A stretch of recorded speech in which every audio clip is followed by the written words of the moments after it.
Good evening to everyone present here. I welcome you all for the sixth day of our International Online Faculty Development Program on Cultural Heterogeneity in Language, Linguistics and Literature, organized by V.S. Abdur Rahman, Crescent Institute of Science and Technology, and University of Strathclyde, Glasgow, Scotland. Today we have our speaker, Dr. Vijayakumar, and I'm going to introduce our speaker now. I have the privilege of introducing our speaker today, Dr. Vijayakumar, who's an associate professor in the Department of English, B.S. Abdur Rahman, Crescent Institute of Science and Technology, with 16 years of teaching experience in higher education. Recognized for excellence in innovative pedagogy, Dr. Vijayakumar has received multiple awards, including the Springer Best Paper Presentation Award for his study on treating ADHD using blended pedagogies, and recognition as an outstanding reviewer for Strathclyde Journal, and the Award of Excellence in Implementation of Innovative Pedagogy by Research Education Solutions in association with IMP approved by AICTE in March 2023. Dr. Vijay Kumar has made significant contributions to research with 40 journal publications, 5 books, and 13 international book chapters, and 3 patents, including the system and method for converting, processing, and delivering text input into audio, which showcases his innovative approach to technology in education. His top publications in Web of Science and Scopus include impactful studies on blended and online classrooms, multimedia integration for teaching writing skills, and advancements in natural language processing. Now, I request the speaker to take over the session. Over to you, sir. Thank you. Thank you. Thank you very much, ma'am, for that fine, gracious introduction. Thank you. And I welcome all the participants. So my talk is today entitled as Bhakti and Sufi Aesthetics in Poetry, Literature and Culture. So I'm just going to present the premises of each of these concepts and explore the deepest layers of meaning and try to enter to the root of these aspects. And my understanding pertains to dealing with it only from a literary perspective because it's kind of very much entrenched in philosophy and epistemology. But my talk is today, I'm going to focus only on looking at it through the poetic lens and probably place my discussions in the ambit of literature and relate it to culture. And most importantly, I intend to discuss this topic, the challenges that I encounter when trying to understand the Sufi aesthetics in the effort I made. So the challenges as well as the promises that this particular topic has. So I'm quite excited to talk about this topic because it was a great exploration. And throughout the course of the talk, it's not just a presentation of ideas, but I feel it's just going to be a sporadic discussion because the topic is going to be close to everyone in the sense that you can all relate to the philosophies of Sufism because these kind of philosophies are universal. It is not culture specific. It is not confined to any particular sect or particular class because these kind of principles are all encompassing. So I'm just going to present these philosophies and these ideologies purely from a literary perspective and invite suggestions. And more than a talk, I intend to just discuss about this topic and present my understandings as well during the course of the talk. So let me start my presentation. Let me share my slides and then start my talk. So this is the title of my talk, as I said. So I'm just starting with the references, but it is pretty unusual for anybody to start a talk with the references. It's usually given at the end. But the reason why I start with the references is just because I would say that these 7 studies are the studies which I have referred to and whatever ideas I articulate, because when we talk about these topics of this kind, it could invite a lot of speculations, controversies, fiery discussions, or sometimes misinterpretation as well. So my disclaimer is all the ideas I present today, none of them are mine. I'm only presenting it through the reader's perspective on what I understand and how I interpret. And that is why I said during the course of the discussion, I would also invite your interpretation and probably embrace each other's contradictions. So that is why I'm sharing with the references, because this is the leverage for the talk, for my talk today. So for the persons who have just joined, don't think the presentation is over. So I'm just starting with setting the context of what Sufism is. So let us start with a few questions. It is not to invite answers or to seek answers for these questions, but one question could lead to more deeper questions unless we explore the root of it. So let us explore the questions. So first of all, Sufism, is this concept culture specific, or does it cut across cultures, cut across religions? Because any philosophy for the matter or ideology for the matter which talks about spiritualism is not culture specific. So you will understand during the course of this talk, the views that I present is definitely not culture specific. It is definitely going to be all embracing. It is just going to be relatable to everyone. And I'm sure that during the course of the talk, I also want to ask you certain facts which closely relate to you and things that don't relate to you. So this is the first question I would like to raise in the talk. That is this concept culture specific? And probably to let the cat out of the bag, definitely not. It is not culture specific at all. So secondly, are Sufi movements identification of a self with a particular God? So is it identification of the self with something, or what you call, is it monotheism? There are certain philosophies which are very basic terminologies like theism and atheism. Atheism is a person who does not believe in God, and theism is someone who believes in God. Or do Sufi movements, what do Sufi movements actually propagate? So we'll seek answers to that. The person who says that he doesn't believe in God is one sect, and a person who says that he does not believe in God is another sect. But there is a special category in Sufism where these people are seekers, people who search, people who say they don't know, they are searching, and this is called as completely soaking into the philosophies and probably dissolving in it. We will expand on these terminologies a little later. So is it identification with a particular culture, with a particular race, with a particular religion? Is it monotheism, or is it all embracing? So we are going to seek answers for that in the philosophical aspects of Sufi movement. So it is definitely not associated with monotheism, that is for sure, but we can explore the other aspects of it. So this is the second question. Are Sufi movements identification of the self with a particular God? Or is it just a search for the omnipresent and the omnipotent? So you will find, as I said, these principles will resonate with each one of you because you will closely relate it to your life.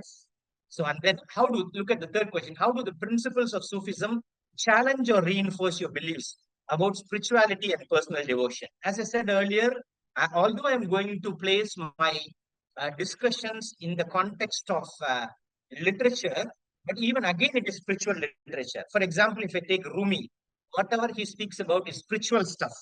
So even the narratives are all spiritual.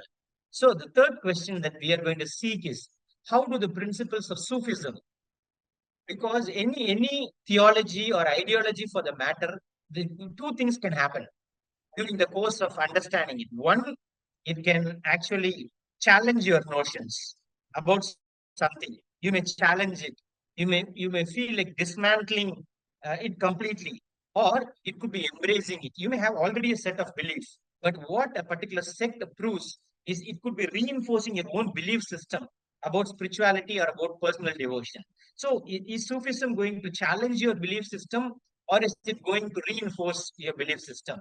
Honestly, I don't know the answer to these questions. In fact, we are not going to seek answers to these questions because it's only questions that lead to more questions, and more questions probably help us to go to the root. So it's an effort to try to go to the root of Sufism and explore its ideologies and not to look for answers anywhere. So, to answer this question, I at this juncture feel that it is going to be a search, a collective search, so to say.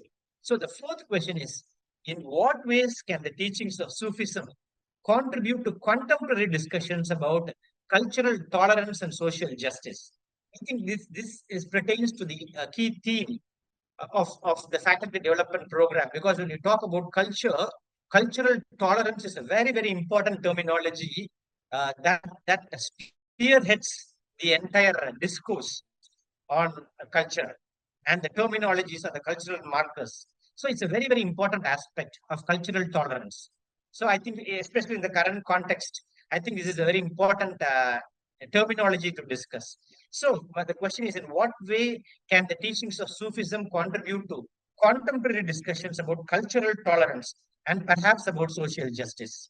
And if you look at the final question, what parallels can you draw between the mystical experiences described in Sufism and those found in other religions? So this is what happens in the human mind, right? Because as I said, you will have your own set of principles because you're all rooted to a particular text, and naturally we will draw parallels, and we will naturally talk about the relate the mystical experiences of our text and with other philosophical traditions. So, my humble plea to you is, by the end of the talk, see whatever I present, if you can draw parallels between your experiences described in Sufism and those found in other religion, because each one of us can identify ourselves with at least one religious text. Of course, not inside out, but at least we may have an understanding, a deeper understanding, or at least a surface level understanding, which is sufficient for this kind of discussion. So, using these questions as a leverage, I would like to start my presentation. Of course, I don't know if I can find answers to all these questions, but as I said, it is a kind of a sporadic discussion that I want to indulge in, probably also ask you your opinions, believing that it is just going to be a discourse on finding answers to these key concepts and relating it with our personal life. So this is the agenda. Now, moving on to setting the context, defining what it is. For some of you, I mean, defining a particular term is far more important to actually kickstart the exploration of what Sufism is. Sufism, also known as Tawaf, is a mystical branch of Islam that seeks a direct and personal experience of God through spiritual practices and inner purification.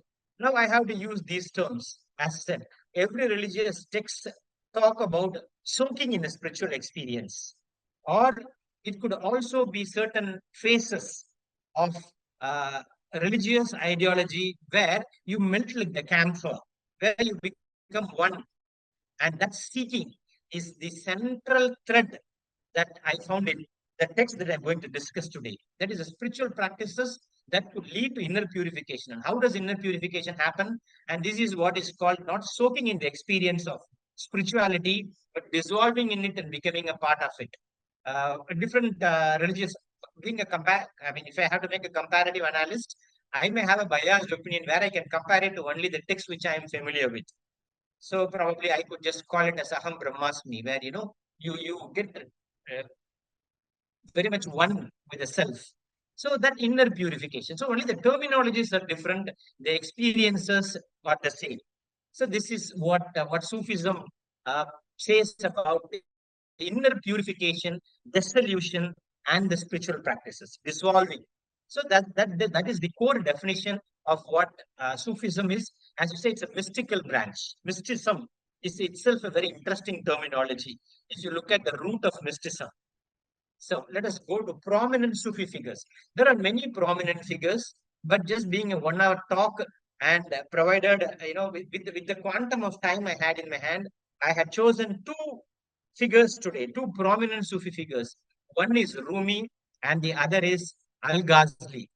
Rumi, I would just like to place my discussions about Rumi in the context of Rumi's poetry and philosophy. As I said, there are two branches of Sufism. One is mainstream Islamic Sufism, where it is very much grounded and rooted in the practices, in the spiritual traditions of Islam. And the other, which is an offshoot, where these principles are very intricately transplanted, if I may say so, into these texts, which could be an implicit layer of exploration and implementation in the form of a spiritual philosophy or a spiritual text. So one is mainstream, and the other is how these mainstream Sufism is transplanted into the texts, those philosophies. And if you talk about transplanting, there are two writers whom I have chosen who have done that brilliantly. One is Rumi, who is famous for his poetry and philosophy, emphasizing love and unity. And what is the kind of love he talks about?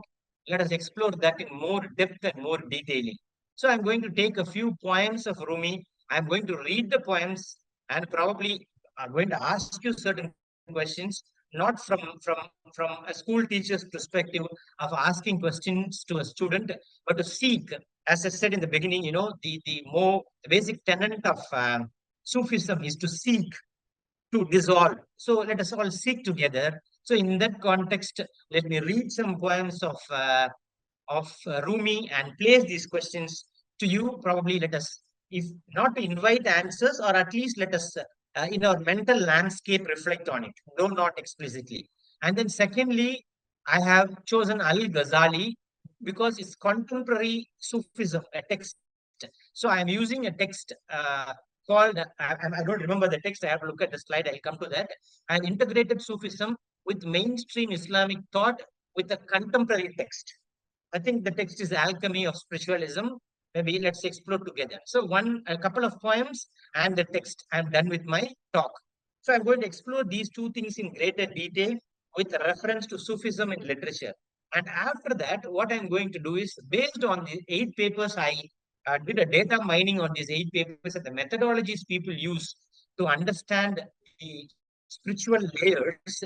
They use some 8 epistemological or phenomenological process in trying to understand the deepness or the core of spiritual texts. How do we understand spiritual texts? What are the methods to understand the spiritual text, whether it is a bhakti literature of a text on Sufism or any kind of esoteric or theological literature. So I went through, mined all these 8 papers, only the methodology component, and I found 8 components I'm going to present to you. And finally, I am going to present to you, based on these two writers, what are the concepts that are all encompassing that you and me can closely relate to, and what are the challenges I had in trying to understand. I'm sure that these are the challenges which will be common for every researcher, every reader who reads a spiritual text, because we always carry our bias, our cultural context, our layers of meaning, our preconceived notions, our behaviors, our way of life, the imprints that we have, or the biological transfers that we have. So all these aspects are transmuted into reading, and this is a challenge in this kind of a literary or theological reading of any literary text. So let's move on to these two prominent Sufi figures and explore both in great depth. One on literature, that's one on poetry, and the other on contemporary literature. Okay. Can you identify who the person in the figure is? And see if there are any text messages. Oh, thank you, ma'am. Yes, it's Rumi. So it's kind of a dazzling personality, a dazzling figure. So let's look at his 5 key themes. I looked at a lot of themes about Sufism, which from the mainstream Islamic literature is beautifully integrated that for the understanding of common man. Because, the root is Persian. A Persian literature, when it is being transmuted into language, you don't find equivalents. I'll talk about the challenges a little later about that. So 5 themes of Rumi, which I'm going to present, which has transcended cultural barriers, linguistic barriers, and making him one of the most widely read poets in the world. Because you people, if you just do a simple search on Google on Rumi's spiritual treatises or spiritual quotes, today was a great learning curve. Just Googled some quotes of Rumi, just shook me to the spine, the depth of those quotes. We will share some of them today. I will share some of them today, and let's explore together. So the reason why I chose Rumi is because he was the one who has explored the depths of human spirituality from the point of Sufism. So his poetry has broken barriers, making him one of the widely read poets in the world, because they explore the depths of human spirituality and, most importantly, the pursuit of divine love. I think it's a very interesting phrase to call what divine love is and what does it refer to. Let us look at some practical examples. Let me first place these 5 themes to you, show you a couple of poems. Let me read the poems and invite some questions. Probably you can express your views on those poems with reference to these themes. So let me present one by one. The first theme, that which is recurrent in Rumi's poetry, is the theme of divine love and union. What do we call as union? Union is becoming one with the omnipresent. That is called the seeking, the search. And there are different, I don't know if all religions lead to the same thing. And ultimately, it is called the transcendence, or what we call the total liberation, or you can call it as mukti, or you call it as reincarnation, or you can call it rebirth. You know, the kind of dissolution that happens. When we talk about divine love, it's not kind of physical, but it is something metaphysical and something beyond that. That is the kind of love that he talks about, which we'll explore in greater depths and try to go into the root of the love that he's talking about. And then if you look at another interesting terminology, spiritualism is a very common term. But there's a phenomenal combination of spiritualism, what you call a holistic spiritualism. Spiritualism itself is holistic, but it's a kind of, it further amplifies the very meaning of spiritualism, what we call as holistic spiritualism. And then thirdly, moving on, it talks about architecture and Sufi aesthetics. It's a very interesting. I just went through a recent research paper on how the Persian architecture or the Sufi aesthetics has completely transformed the art forms, in Persia, and the kind of significance the Sufi aesthetics, especially the modern art, the paintings, as well as the architecture has on Sufi aesthetics. And then fourthly, the symbolism and metaphor in Sufi poetics. Some beautiful symbols, and images. Images could be visual images, it could be olfactory images. There are different kind of images. Let me place a few images, the metaphors in Sufi poetics. And then another wonderful aspect about Sufi's theme is, the whirling dervish as spiritual transcendence. This is a very common painting in all Sufism. So I want to show you one Sufism painting and ask you your opinions about that. So this is the first part of my discussion with relevance to themes in Rumi's poetry. Okay, now moving on, let us look at this poem and let me see how these themes reverberate in the poems. Let me read the poem. This poem of Rumi is titled A Gift to Bring You. Okay, this is the concept. The first theme is beautifully expressed here, the concept of divine love and union. Let me read the lines. You have no idea how hard I have looked for a gift to bring you. Nothing seemed right. What is the point of bringing gold to the gold mine or water to the ocean? Everything I came up with was like taking spices to the Orient. It is no good giving my heart and all my soul because you already have this. So I brought you a mirror. Look at yourself, and remember me. So, look, this is a beautiful example of the concept of divine love and union. Look at the last 4 lines. So I brought you a mirror. Look at yourself and remember me. And actually, different religions have different ways of saying it.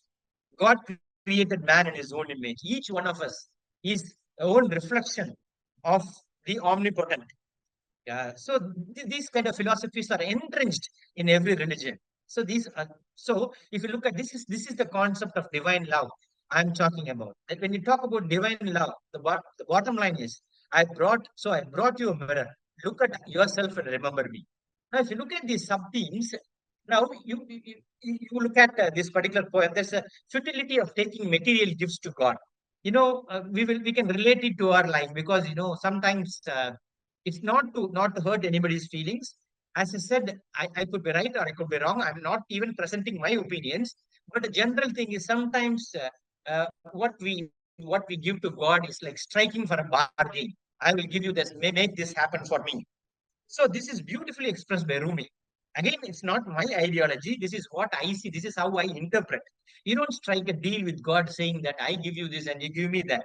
So he sees the futility of material gifts, the futility of striking a business deal with the God. It's a beautiful. I felt, when I saw the poem and I saw the sub theme, kind of really riveted my attention.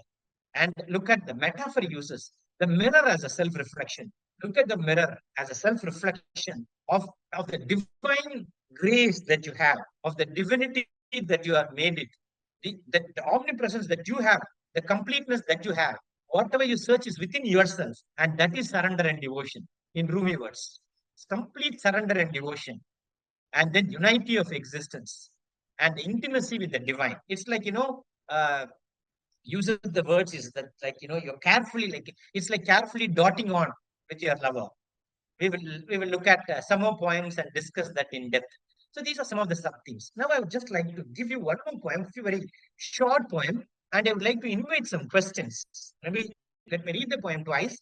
Very short poem. uh, Either you could text your understanding.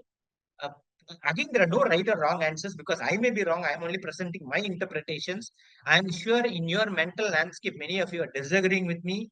Some of you could either agree with me or either disagree with me, but whatever happens, the real discourse is taking place. So it's absolutely fine to disagree, as we are all completely seeking, because I have not even touched the tip of what Sufism is with respect to two words. So let us work together to understand this. Now look at the philosophy of holistic spiritualism. As I said, the themes of Rumi, I'm touching the second theme of Rumi, the philosophy of holistic spiritualism. Now look at the term, the echo of silence. This is a beautiful poem. And this is why I'm going to invite questions from you. Let me read the poem. The echo of silence. Beautiful. The topic itself is juxtaposed. If you look, it contradicts. Is there a sound of silence? We have heard about sound of music, but I have not heard about sound of silence. What does Rumi mean by sound of silence? What is the philosophy of Sufism that is entrenched in the sound of silence? What does it mean? Let's explore, see if we can find answers in this point. Look at this in deeper detail. In the echo of silence, the whispers of the divine are heard, a melody sung by the universe, a song without a single word. Listen to the echo, my dear, and let your soul be stirred. In the silence, you will find the divine sacred word. Now, I have a few questions for you. For deeper understanding, maybe we can look at the poem again. In the echo of silence, the whispers of the divine are heard. A melody sung by the universe, a song without a single word. Listen to the echo, my dear, and let your soul be stirred. In the silence, you will find the divine sacred word. Now, let me uh, ask you to explore the different aspects or the philosophy of holistic spiritualism. Let us use this short poem as our leverage and move ahead with our discussions. So, my first question is, why is silence and sound juxtaposed? Is there something called the sound of silence? I am seeking answers for this question. Why is silence? I don't know honestly. Why is silence and sound juxtaposed? Is there something called the sound of silence? What is the philosophy behind it? Could someone help me to unlayer this philosophy? What is your view about it? Maybe your message, if you could text your, or you can unmute, and because it's, as I said, it's an exploration. Just a one liner. I'll just wait for a couple of minutes, or I'll just go to the discussion aspects of it. Yes, ma'am. Thank you very much. Seek within. Okay. Thank you for the response, ma'am. Sir, Yes, let me excuse go. me. Sir, Yeah. Can you show me the poem again? Yes, of course. Yeah. So why is, yeah, I come go to the point. Yeah, you asked me the point. So the echo of silence. Yeah, you can see this.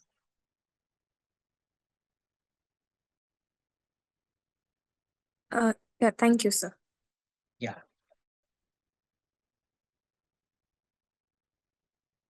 So there are two responses which encapsulate the very essence of what Rumi says, seek within, and the other one is inner voice. So let us now, my question is, how can there be sound in silence? Okay, what does it mean? Silence and sound, why is it juxtaposed? Yes, of course, if you say silence, I think that is what I pursue. I think both these responses very much encapsulate the essence of what I incline to say or my interpretation of it. Definitely, there is a sound in silence. But people who are very still, as there was a response, seek within. And the people who are very still and who are the seekers. That is why in the beginning of Sufism, the central ideology, I use the key terminology of seeking. Only if you are seeker, only when you are in absolute stillness, and only when you are in silence, you can listen to the reverberation of silence. And silence is a beautiful reverberation, a beautiful sound which cannot be comprehended. It is like comprehending the incomprehensible, or it is like, articulating something which cannot be expressed in words. So silence has a sound. So that is why Rumi uses terms like divine whispers, or uses terms like universal melody, or uses a song without words, because singing is something that you associate to spiritualism, because every religion has offerings in the form of songs to God, mysticism, and then the imagery that have mystical experiences. So these themes as a universal appeal. I think this particular poem very much talks about many of the principles, out of which one fundamental principle is only when you are physically still and understand the silence, you will be able to understand the silence of spirituality.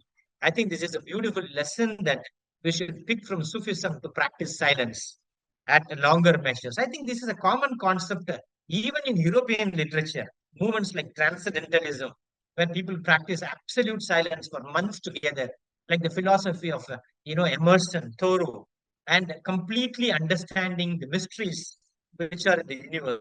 The only way is the long periods of silence, or solace, or being very reticent, or being leading a life of recluse, or totally giving up one life. So this essence, but the beauty of it is such a profound philosophy of Sufism is articulated in just 8 lines, in the sound of silence, in the beauty of stillness.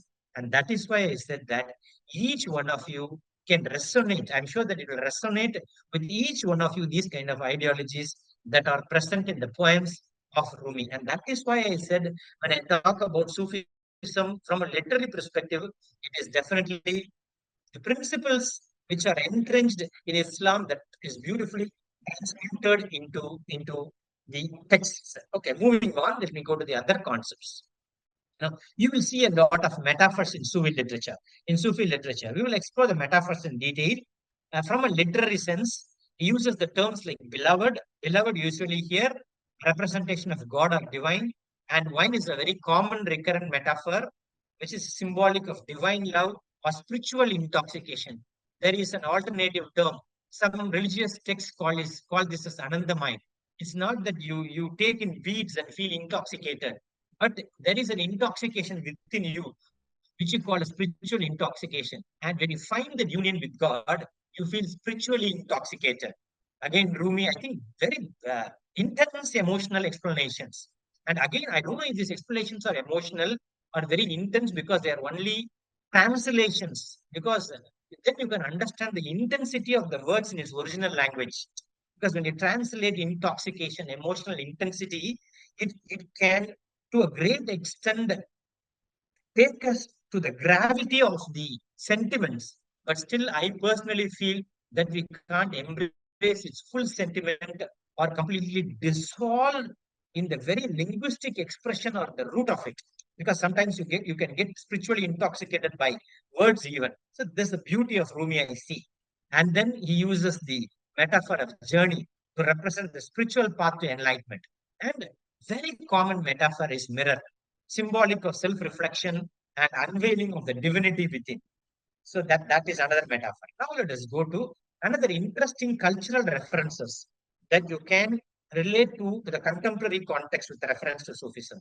Now, this is the, the Sufi architecture and aesthetics. Now, I would just like to very deeply discuss with you on one point. See, look at this particular image. These are this Sufi architecture and Sufi aesthetics. When I Googled, I found a beautiful paper. I give you a reference to that paper in the next slide where I took these images from. It was a beautiful paper on an interdisciplinary study between architecture and Sufism. I found it very interesting, although I didn't have time to read the paper completely. I just skimmed through the paper and found certain references so engrossing, which I'm going to present. The first reference is you see in this picture, probably the picture is not large enough to see closely. There is a lot of mirrors. There is a lot of mirrors in the architecture, Sufi architecture. When you enter into every architecture has a uniqueness, an ancient architecture. I have a personal experience of going into ancient architectures, getting lost in one painting for the whole day, looking at one sculpture because I just go to visit a particular edifice for its historical significance, but unfortunately it takes a day to look at the detailing in a pillar. So you need a lifetime to look at the entire architecture. So there's so much of significance in an architecture, and one lifetime is not enough to look at a pillar. Having said that, look at this architecture. There are lots of mirrors in Sufi aesthetics. And what is the significance? Why mirror? A symbol of aestheticism. Harmony with an external world brings you to a harmony with your internal world. Look at this logic. Harmony, if you create harmony with an external world, create edifices, create consecrated spaces, and be in such space, you feel the vibes of the space, which can amplify your spiritualism. And that is why, when you go to a temple or a mosque, or when you walk into the cathedrals, you feel the vibes in you, and you feel the kind of complete oblivion of what's happening around you if people can get so emotionally intense. Again, it depends on some person's intensity. Some person's intensity is so minimal that nothing could shake them. Some people's intensity is so much, they look at a simple stone and get totally, engulfed into the mere magic of it. So it all depends on the person's emotional intensity. That that is what Sufism here practices. The ability of spaces, consecrated spaces, to create that kind of vibe. So those spaces create that harmony. And today, this 12th century AD, these kind of edifices and these kind of architecture has very much been replicated even in modern times. Now, this is where I find something very interesting, referring to Rumi. I immediately, when I saw of this poem, I related to Rumi's poem because he uses a metaphor of mirror. And when I see this edifice, I could see there are full of mirrors. Any reasons why there are mirrors? Full of mirrors in Sufi aesthetics? Just your response. Could you respond? Why mirrors? Completely full of mirrors in a Sufi architecture. Any responses? I'm sorry, I had missed some fascinating responses to my earlier question.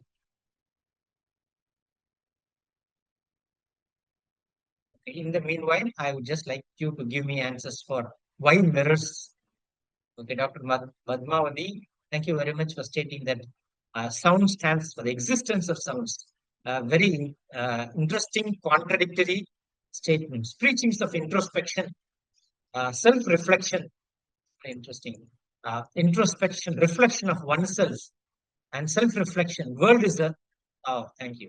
Nilofa, thank you. Self-reflection is a wonderful response. World is a mirror of the self. Wow. Thank you, Sweta ma'am, for self-reflection. World as a mirror of oneself. Mirrors show our replica. Ah, yeah, it shows your divinity. Yes. Infinite. Because you have multiple reflections of you.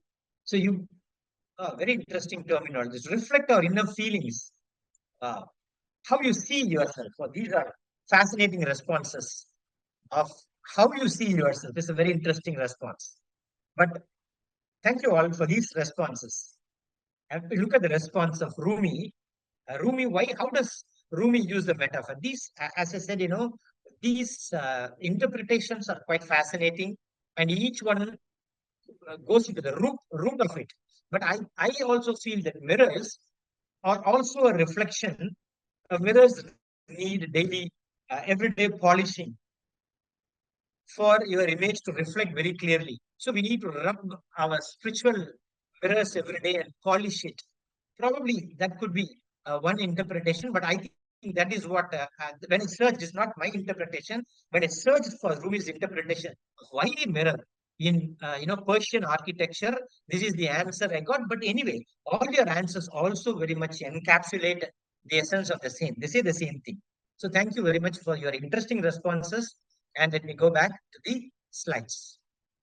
Okay, so this is the significance of being in consecrated spaces. I'm sure you will agree with me. I'm sure that you would have felt the vibe of being in consecrated places, dissolving yourself in such places, being totally immersed and having been lost. So that is the beauty of architecture in Sufism. Now let us go to Sufist art, calligraphy. Okay, let me go to the next slide, this slide. Temporality in architecture. This is something which I found very interesting in a paper.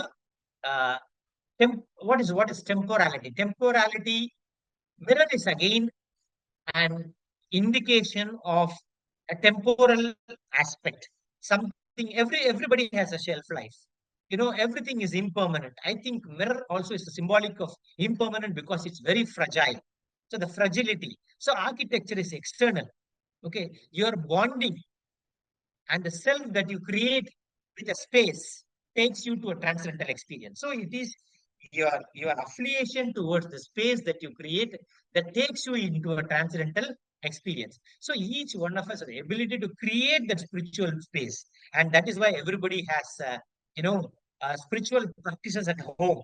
It's not that they go to temple. It has been a culture of Sufism, and again, as I say, it's a very very universal concept, regardless of every religion, to create that vibe in your home and create that spiritual space. And it is a 12th century practice. I don't know if it is something that is already there, something before that, but I didn't trace the historical roots of it. So this is the temporality that Rumi talks about. And again, you could see, even in calligraphy, the minute detailing in calligraphy, the kind of attention. I read a book. I could see that there are very strong undercurrents in almost all books. This is case mindfulness. This book on mindfulness or spiritual treatises, Sufism, when you read, you feel recurrent pattern in almost all these spiritual practices. For example, mindfulness.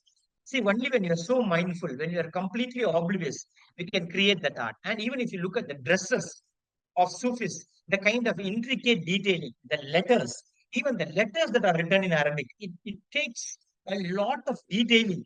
And sometimes, the mere mellifluousness of the sounds can create that vibe in you, even if you don't understand.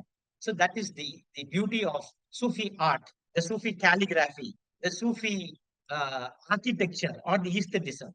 And finally, I would just like to, not finally, the first part of the presentation, this is something very common in Sufi art, called as whirling dervish. It's a common wall paintings that you see in Sufi homes. This is what I understood, and I actually searched, and I also found wallpapers which are available in Amazon for your home. Just simple people have different sentiments. Some people have certain sentiments. They say that it is a symbol. Different people have different kind of images that bring good vibes in them. It could just be a picture that creates a vibe. But this is the whirling dervish. What is your view of this? What do you see? And what is your interpretation of this philosophy which is entrenched in Sufism? Any responses relating this painting to philosophy and spiritualism? A Sufi painting, or what we call the painting of the whirling dervish? In fact, I don't know these concepts unless I search. I don't expect you to tell me the answer. I don't know the answer, only I search for the answer of what this painting is. But it is very, very typical of the Sufi art, what we call the whirling dervish. Let me see if, yeah, it's a very interesting answer. Muthaman ma'am says that it's a natural disaster or a cyclone. Oh, it's a very, very, very interesting response. Okay. How do you see yourself? Okay. Beauty reflects self-beauty. Okay. King of beauty is a joy forever. Ripples of life. This seems to be very closest to Rumi. Oh, it's a dance form. Yes, it is. This is what I found when I Googled it. Stable and constant mind. One should have in God. Very, very interesting metaphysical response. Okay, very, very interesting metaphysical. Welcome all to enjoy. It's a very interesting response. Okay. Now, let's look at the painting again. Thank you for your responses. Whirling dervish. Because here, when we talk about spiritual intoxication, there is a dance form in Sufism where people stand in circles. If you Google it, you'll find interesting images of people, uh, you know, completely circling. When they circle completely, they feel so intoxicated. This is a kind of an offering. A song could be an offering to God. A dance could be an offering to God. So any kind of dance forms could be a complete transcendence where you lose gravity. When you go to a different space, there is no gravity there. You are into a different element. So sometimes being totally out to a different world and feeling that elements could amplify your spiritual journey. That's my understanding of this painting of whirling dervish, about how you create the spiritual intoxication and people dancing as groups with the kind of vibes. So if you still want to know more deeper about what whirling dervish is in a Sufi art, you may still explore its beauty. But what I say is just the tip of the iceberg. Now, I am done with my presentation, which refers to understanding Sufism with a reference to Rumi, with a reference to calligraphy, with a reference to art forms, particularly with a reference to architecture, and no, most importantly, with reference to poems of Rumi, with reference to imagery and the symbolism that you find. So this is why I said I'm looking at it purely from a literary realm and not through a religious realm. Moving on, let me go to the part 2 of my presentation, which is appreciating Persian literature. Now, various scholars have used various approaches. This was the book I was talking about by Al-Ghazali, what he called The Alchemy of Happiness. This is one book. And the other book which has transmuted the principles of Sufism for a contemporary reader is the Book of Secrets by Faruddin Attar. So I did not have time to mine the Book of Secrets, but I very quickly did a surface reading, not even a surface reading, a kind of a data mining or AI reading, I should say, of The Alchemy of Happiness by Al-Ghazali. So I gleaned certain philosophies which can be very much related to Sufism. Now, I refer to 8 works in the beginning. My presentation is very non-linear. I will take you back and forth to my earlier slides. I want you, of course, you cannot remember, there are 8 references which I presented when I started my study. And in those 8 references, in order to understand the Persian art, Persian literature, principles of Sufism, introduction to Sufism, Sufism and religion, Sufism and contemporary literature, different kind of papers. The scholars have used these approaches to completely understand the roots of it or the deep layers of it. Now I'm going to the first aspect of what we call as the empirical phenomenological framework of understanding Bhakti literature for that matter. Okay, this is a phenomenological reading. What is phenomenological reading? The first paper which I showed gives you what we did is a phenomenological reading of the poems of Sufi, where you articulate an experiential phenomena. I talk about stillness, I talk about sound, I talk about the sound of stillness or the sound of silence. And people who have experienced that sound can experientially relate this phenomena to. And this phenomena happens in literary studies, what we call the empirical phenomenological framework. And you also sometimes gather descriptions of others' experiences. How did you feel when you go there? What was your vibe? And then you kind of test the meaning of the experience linguistically, stylistically, structurally. You take all that and you present it. So, and then writing a digested understanding that cares for different readers and purposes. So again, you have phenomenological data analysis. Let me present this in a very simplified form. What the previous scholars have done, especially in understanding Bhakti literature. The first thing is what we call the epoch, which we call bracketing, in order to understand these texts. Please tell me if it is possible. Okay, I will explain that, but you should tell me the possibility of doing so.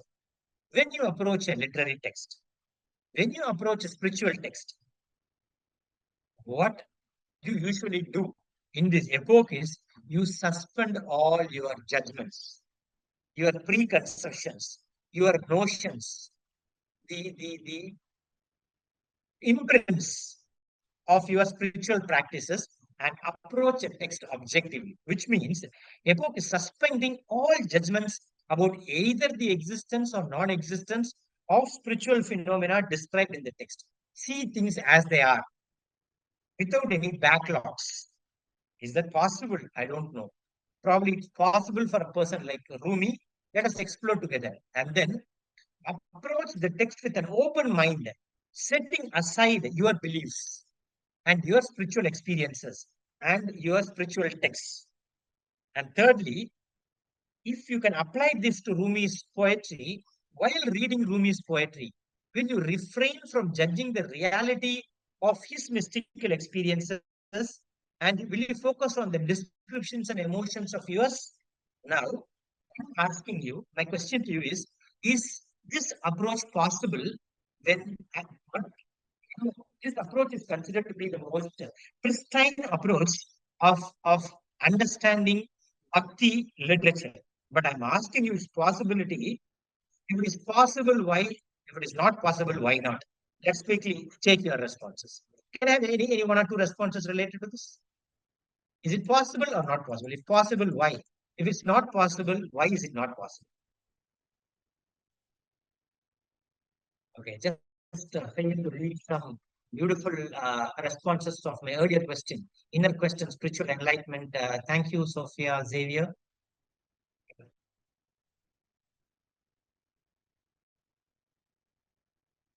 Just one response, we'll move ahead.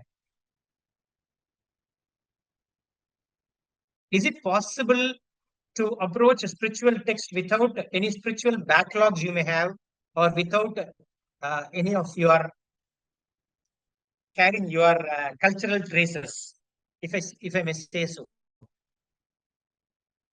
Is it possible or not possible? Why? Why not?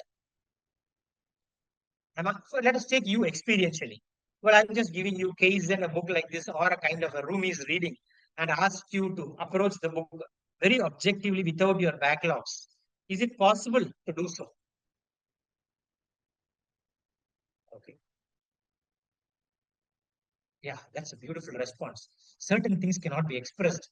It can only be experienced. Thank you, Subhapriya. Probably if you are given such a text and if you read it, maybe you will find answers to these questions. Especially, let's see, maybe if you can go into Sufism and read Sufism without any traces of any of your backlogs or any identities. Again, the heart of the argument is identities. Identities which could be based on gender, which could be based on religion, which could be based on any of these facts that can help us to that can adulterate our thinking. Is that possible? But very interesting response that it is very difficult to do so. Again, I have another it's a complex. So it is a complex question. Yes, I know that it is a complex question. As I said, the question was not to find answers. The question was trying to go into the root of it. Oh, Ratna ma'am has responded. It's possible, I think. So there is a possibility. Possibility for people who are still definitely it's a possibility. It's a very interesting response. It's possible, I think. Yeah. Why I said possible is, Yes, ma'am. Yes, ma'am. like people, so many saints, and then people have got enlightenment, right? All of a sudden they get enlightenment in their life. I don't think that needs a cultural background or ethnic background and everything, ethnic knowledge and everything, because all one fine day we reflect and we find something, and based on that we experience and we believe something. So even without understanding some religion, some culture, some ethnicity, I think based on our own introspection, our own questions and finding within ourselves, we can experience this. It doesn't need, I need to belong to a particular religion. I may be a Hindu, but I may be attracted towards some other philosophy by some other religion, religious saint and some other philosophers. And I may be taken over by those ideas and I can experience that. So I don't think we need to essentially belong to certain cultural background in order to experience. So that is why I told it's possible. Yes, ma'am. Thank you very much, ma'am. That's a very, very interesting response. That it is possible to approach a text without any of your cultural or ethnic backlogs. Just look things as they are without being influenced by your past. So that is what Rumi talks about in his poems. If you look at the poems very deeply, that's how I see it. Thank you, ma'am, for that interesting response. Moving on. Yeah. Moving on. So there are actually I will take another 10 to 10 minutes. Maybe I will wind up at 7:45 and probably will interact the last 15 minutes. So there are other aspects. There is something called the phenomenological reduction. Maybe let me not come back to you. Let me run through these concepts. Phenomenological reduction. What does it mean? It means, for example, I will not read this, but I'll give you an example. For example, if I look at the Krishna-Radha relationship, okay, which is the essence of devotion, I tell you, there are some people who can be overtaken by the emotions, or people who see beyond the devotion, they can see the physical attraction as well. Okay, they do not focus only on the essence of the experiences described in the text, but they may stripe away from the external interpretations or biases, which means sometimes, in phenomenological reduction, you reduce the text by bringing in your element of bias. When you approach certain text, you might have a religious bias towards the text, and with that bias, you may approach the text. It's possible to approach a text in an unbiased perspective. Well, that answer by Ratna ma'am answers this question as well.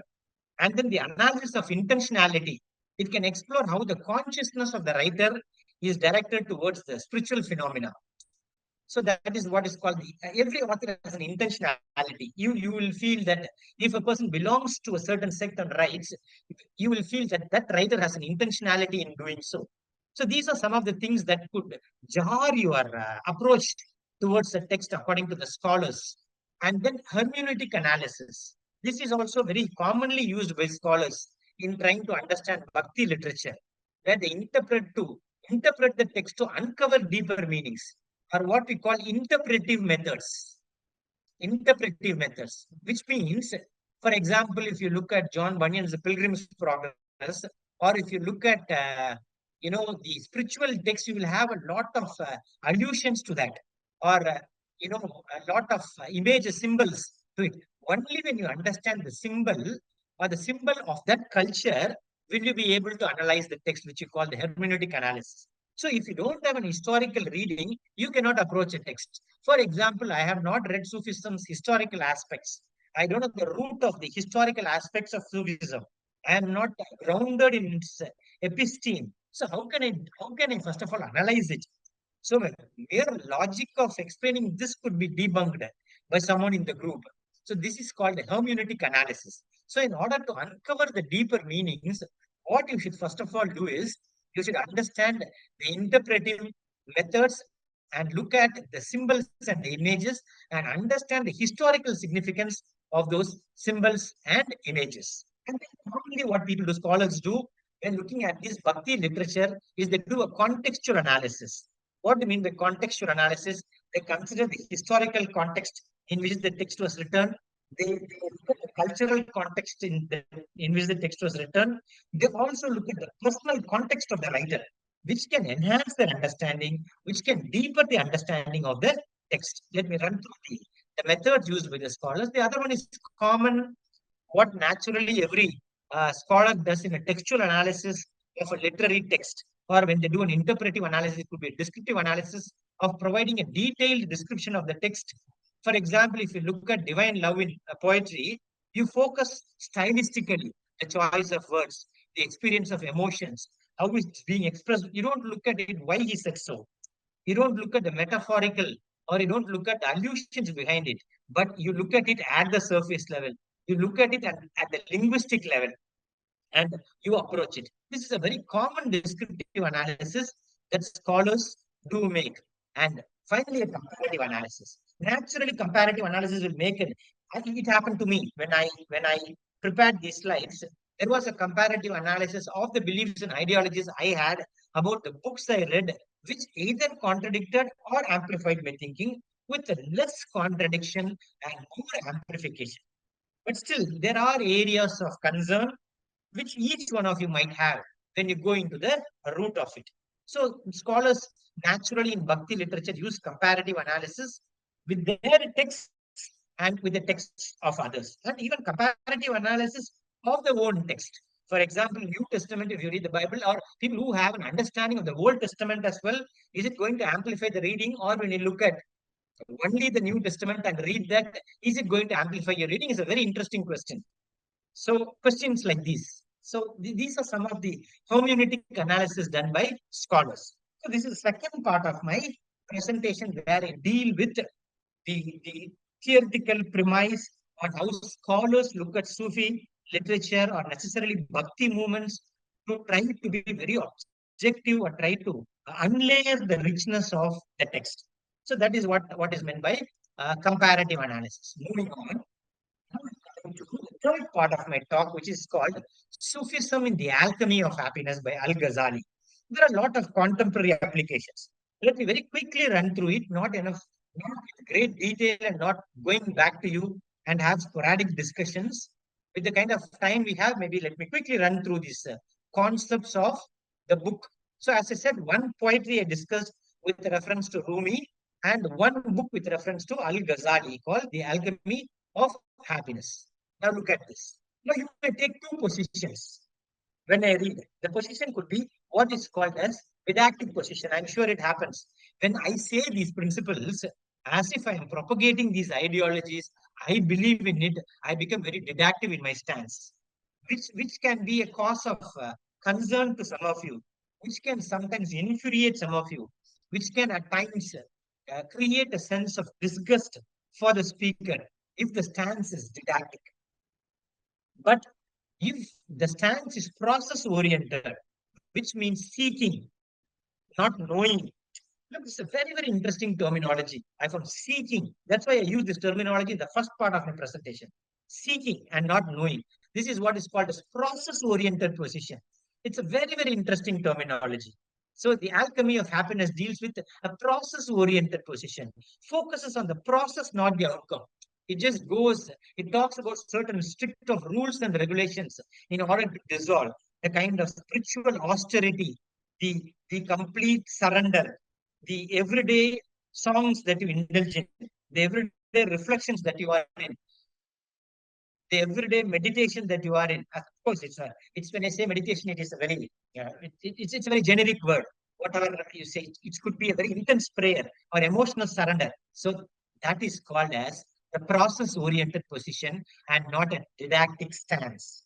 And this is what the alchemy of happiness makes an effort to, because when I read some extracts for better understanding for today's talk, I did not find any traces of didacticism where I found traces of process-oriented position in that. I can give you some examples to amplify what I say.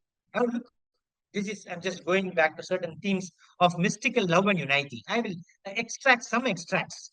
The soul's earning for complete surrender with the divine love. This happens in the alchemy of happiness, where Al-Ghazali describes how true happiness and fulfillment comes when you surrender to God. which is akin to a lover's learning for a beloved. It's very beautifully put. Just like a lover who has great yearning to watch a beloved, you need to have the same emotional intensity, which is called as mystical love and unity. So this is the example from this alchemy of happiness. And there is also a lot of symbols and allegories that the alchemy of happiness deals with. One is the metaphor of mirror to describe the soul, which should be definitely polished for divine light. This is what I referred to earlier in the mirror. But Al-Ghazali, in his translated version of certain virtual things and mirrors, needs polishing every day. So when you polish, you will reflect like the divine light. And or if you have traces of negative vibes, you will be a very dull mirror. You will not reflect divine light. So that's the symbolism and allegory which is hidden here. And then the metaphysical elements. For example, Al-Ghazali discusses the nature of the soul and its journey towards understanding. Because usually people talk about journey when we talk about spirituality. The effort to become one with the divine, or the mukti, or the liberation. I feel a lot of didactic elements also here. For example, some traces are when he talks about the importance of humility, he talks about a set of contacts, a set of practices, or what we call the commandments of humility, and set of moral contacts, which are commandments, which are said to be essential for spiritual growth. So definitely there will be didactic elements in every text, religious text for that matter, regardless of the sex. So there are two approaches, but most probably the book has elements of what we call the process-oriented approach. And then the cultural synthesis. This I found this is something very, very interesting. I'm sure everybody will agree with me. Incorporation of elements from various cultures and religious sects. Now, incorporation of elements. When I speak about the Krishna Radha or the New Testament in the Bible, or when I refer to any religious text, or when I refer to Kaizen, or when I refer to mindfulness as a spiritual philosophy, again, I have a lot of backlogs on knowing certain spiritual books, reading them, reflecting on them so deeply as a part of my life process. And there is a cultural synthesis. I have various cultural and religious traditions, as Professor Anil used, the melting pot. Here, culturally, I become a religious melting pot, if I may say so.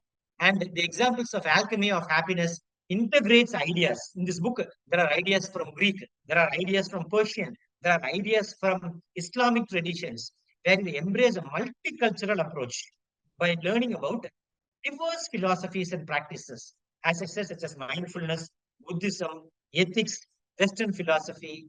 But the bottom line is, let the good thoughts come from everywhere. That is the bottom line. And that's what I mean by the cultural synthesis. Okay, I'm just coming almost to the last part of my presentation. Again, there are many concepts with the universality, which I may skip for a lack of time. The challenges in comprehending Bhakti literature. I will just give you my personal narrative. Very quickly, when I did the data mining to read, of course, these texts I could very easily relate to, but the challenges Bhakti scholars or Sufi scholars or people who approach a culturally different text, they will encounter these challenges, which I encountered. Which the first one is the historic contextualization. I don't know anything about Islam, although we have very closest Islamic friends, but the, the philosophies and tenets may remain the same. But understanding the alchemy of happiness by Al-Ghazali, it explores the Islamic golden age, which I am not aware of. It talks about the influence of Persian culture, which I am not aware of. It talks about the Al-Ghazali's role in Islamic philosophy, which I am not aware of. So the challenges is, when you approach such text without historic contextualization, you can't get into the root of it. So I have not got into the tip of it, just because I don't know the historical. Another challenge is authorial intent. Now the example is, when studying Al-Ghazali's other works, I have not studied other works. I looked at his other works. There are works like The Revival of Religious Sciences. Probably look at the earlier work would have helped me to gain more insights on the alchemy of happiness. So I didn't understand the author's intent. And if you look at the textual analysis, I focus on the text itself. Like I didn't do a linguistic or stylistic reading where I did not focus on the text, did not unlayer the semantics of it or the structure of it to unlayer the meanings from a syntactic or semantic perspective. So neither could I get into the metaphors because, for example, only when you look at the metaphor, what does the mirror mean? Only when he explains the mirror, polishing the mirror every day is like seeing yourself. Only then you understand the mirror metaphor. So the mirror metaphor is not a part of my cultural understanding. So these are some of the challenges I encountered. And I also encountered challenges definitely. Biased response is one of my challenges when I try to interpret Alchemy of Happiness with reference to Al-Ghazi's time, considering how those contemporary issues will influence my understanding. Of course, there are some other aspects of it, but I actually wanted to end my talk with a little bit of application of this Rumi's concept. Now, the application is, look at this, few verses. I would just like to end my talk with this quote. God picks the reed flute, whirled and blows. Each note is a need coming through one of us, a passion, a longing pain. Remember the lips where the wind breath originated, and let your note be clear. Don't try to end it. Be your note. So it's a very interesting aspect of Rumi, but ultimately will reflect on the questions. But this is the essence. This is the essence of the entire Rumi sayings, which I googled. Close your eyes, fall in love, and stay there. This is divine love. So close your eyes, fall in love, and stay there. Stay in silence. This is the heart of Sufism.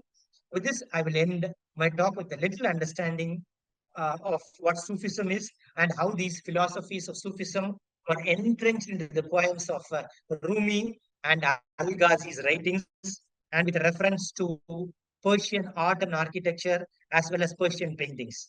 And I'd like to really thank the organizers for giving me this opportunity to present my views on a topic which was a great learning curve. Because the gratification in giving such presentation is you put in some efforts for 2 to 3 hours, quite oblivious of what's happening around you, and ultimately by the end of the day, it's a great learning lesson to you. So I'll stop with this, and I will. Thank you, sir. That was a wonderful session. And dear participants, if you just have... a minute, ma'am. One minute, ma'am. 1 minute, ma'am. Ma'am, how do I stop sharing, ma'am? Sorry, ma'am. You have stopped sharing, sir. Not see your I screen. have stopped. Okay. Okay. Yes. Thank you. Yes, sir. Dear participants, our speaker will be addressing to your questions now. If you have any, please unmute yourself and ask. You can also post it in the chat box. I will be reading your questions to our speaker. So before answering the questions, I would like to say that I neither have the qualification nor the expertise to answer the questions, but probably I can give my perspective and collectively, let's say, either agree or disagree. So with that note, I'm ready to answer any questions from my perspective. Thank you for your... Sir. Thank you, sir. Good evening. Good evening, sir. Good evening, ma'am. Good evening. Am I audible? Yes. So it's not a question actually. It's only a comment, a very humble comment. You, at the onset of your lecture, talked about... Excuse me, ma'am. Could you speak a little louder, ma'am? Okay. Because of the rainfall, it's incessantly raining and I'm on a hill top, so my apologies. So you, at the onset of your lecture, you talked about Aham Brahmasmi, which is a concept given by Adi Shankaracharya, and I only want to add, because towards the end of the lecture, you said that your knowledge of Islam is limited, and I'm a Muslim girl, and one of my students is doing, one of my students is doing research on a comparative study of Sufism between Tagore and Rumi. So it just came to my mind to share with you that in Islam also there is a concept of Anal Haq, ANAL, HAQ, Anal Haq, which exactly proposes the same idea of Aham Brahmasmi, which is like based on the concept of I, which gets completely dissolved with the Almighty or whatever source is there. So at the end of the day, there remains no difference between the creator and its creation. So this was one thing that I wanted to add on Sufism. And I'm very happy that you culminated your lecture with love, because love is the engine of Sufism.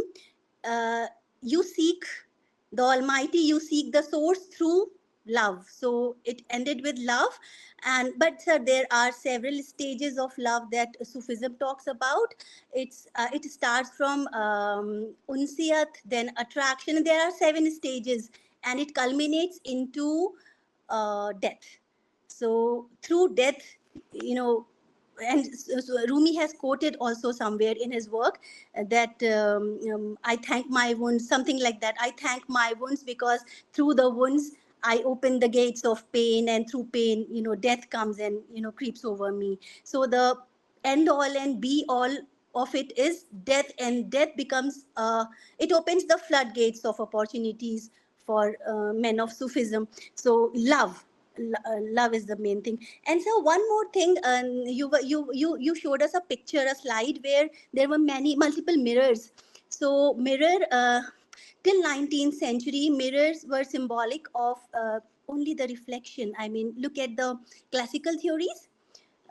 They all symbolize mirror as a reflection, and then they put lamp vis-a-vis mirror. So it becomes a classical versus the romantic, though romantic comes later on. But maybe mirror talks about, maybe it's a condemnation of all those mimetic theories that limit our vision, because mirror, it only reflects what is visible, in the world, which is there in the world. But beyond that, there is so much, because Sufism talks about the spirit, and it is against all sorts of fundamentalism, all sorts of religiosity, because Islam, it sprouts from Islam, and Islam used to be, it still is a highly fundamentalist religion. So maybe it's an offshoot from the same branch, but with a new, twist of ideas. So thank you very much, sir.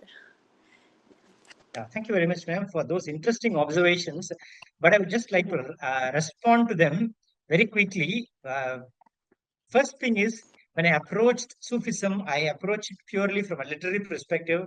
As I already said, that it's my understanding of Sufism pertains only to literature. But you brought some interesting glimpses, which I'm really interested to respond to. One, you said the concept of death. And one you said about Tagore and Sufism. Actually, I went through these aspects. I looked at the comparative paper on Rabindranath Tagore and Sufism, a comparative study.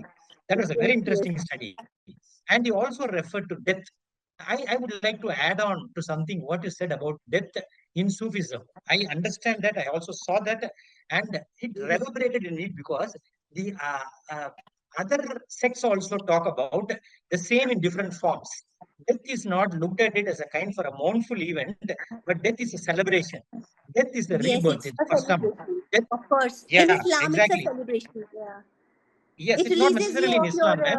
of your imprisoned. The soul is imprisoned in the body, and it is released. It is Correct, out of ma'am. the self Absolutely. now. That is what I mean. That is not what I mean. Not necessarily in Islam. Of course, it's a very, very important premise there. But this premise is very much entrenched in all religions, where you see that death is Yes, a Nirvana. celebration. We all prepare for life, but we should also prepare for death, because that's the ultimate surrender of a new life. And different religions call it as reincarnation or absolute surrender or liberation or mukti, or as you said. So it's philosophy of Sufism that is why I said it is all encompassing and all global. And your third response pertains to the mirror, the metaphor of a mirror. And I looked at it, the explanation of a metaphor of a mirror, based on a phenomenological perspective of the text, of what I saw, and the interpretation of it was not purely from an Islamic philosophical or a theological perspective, but only the Rumi's versions. Because the original texts, which are very religious or very intense texts, which can be approached only by scholars and theologians. But when you look at the adulterated versions or simplified versions or the poetries or the capsules of it, that is where it is simplified for the common man like me. So I really appreciate your suggestions. They are very deep, but I've already made those clarifications during the course of my presentation. Very No, interesting not at all, observations on sir. the I mirror only metaphor. wanted to add up. It was a Adam, yes, very enlightening lecture, sir. And yes. but I only wanted to add up I something because absolutely I have understand. been I going through it absolutely a lot. understand. Yes, yes. I'm only amplifying your argument, and actually, your lecture kind of amplified And sir, even my talk.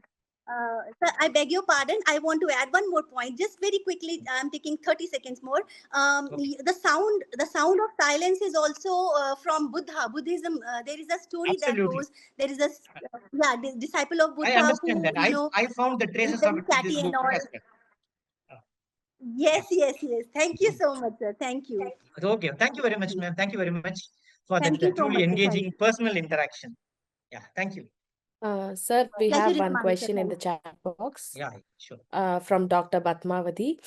Okay. Do we have any new modern religious theories or thoughts, or are there classical theories presented in the modern way? Okay. Ma'am, I personally feel that I do not have the expertise to answer the question, but with my understanding of any hermeneutic or religious texts, I feel that there is a field called this critical hermeneutics. I have heard about hermeneutics, but I recently saw a paper on critical hermeneutics, although I have not seen the heart of it. But that's a very rare terminology that I came across. And again, as I said, very common approach followed by scholars is the phenomenological approach for studying literary texts. Beyond these two, I am not too sure, madam. Probably you can take a look at the critical hermeneutics as a theory per se.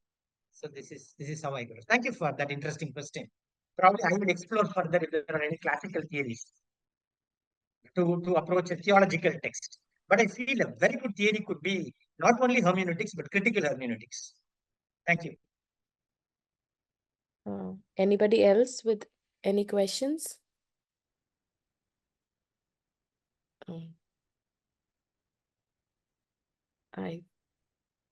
I think there are no more questions, sir. Yes, ma'am. Thank you. Yeah. Thank you, everybody. Thank you, sir.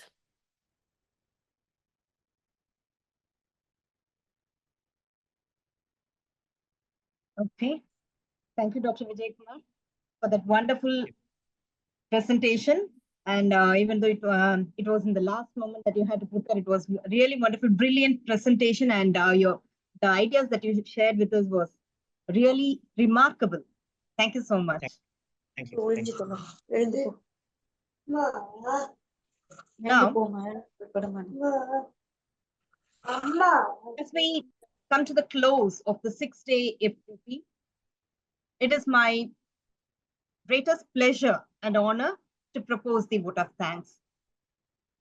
Good evening to all.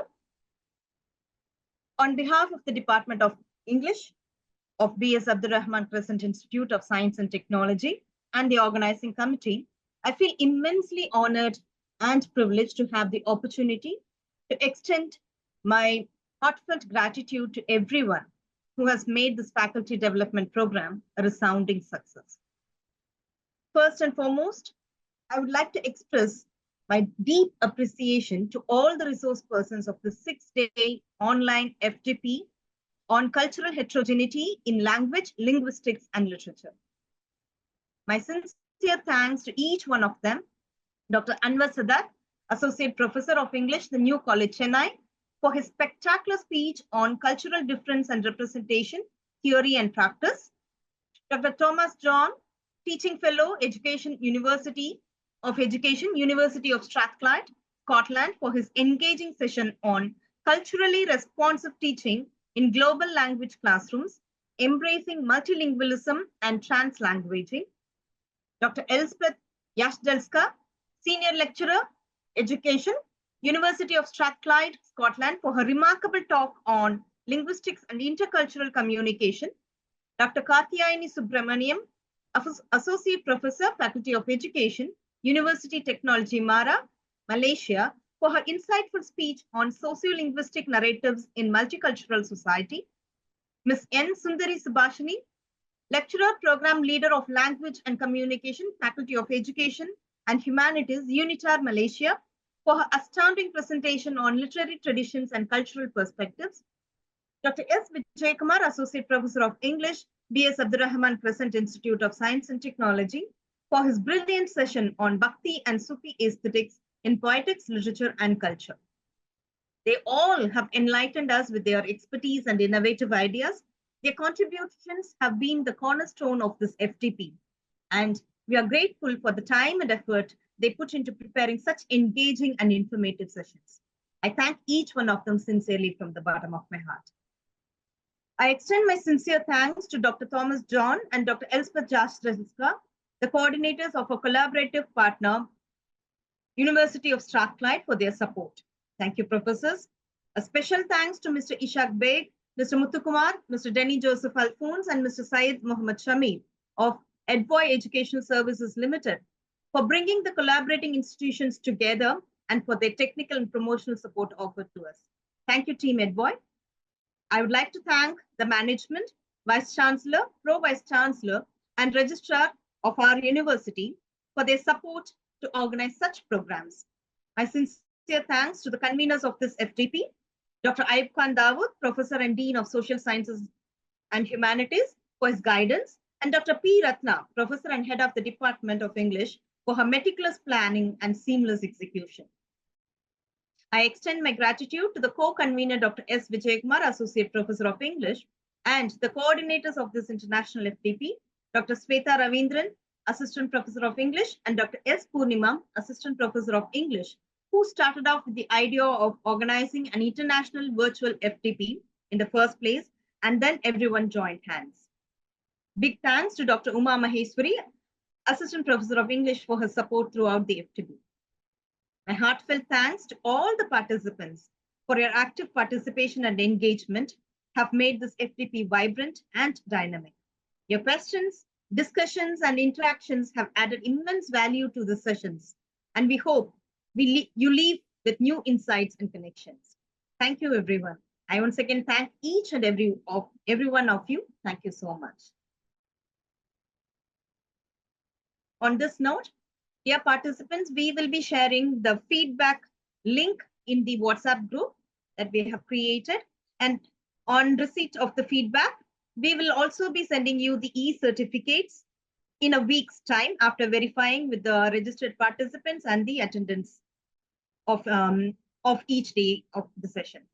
Thank you, everyone.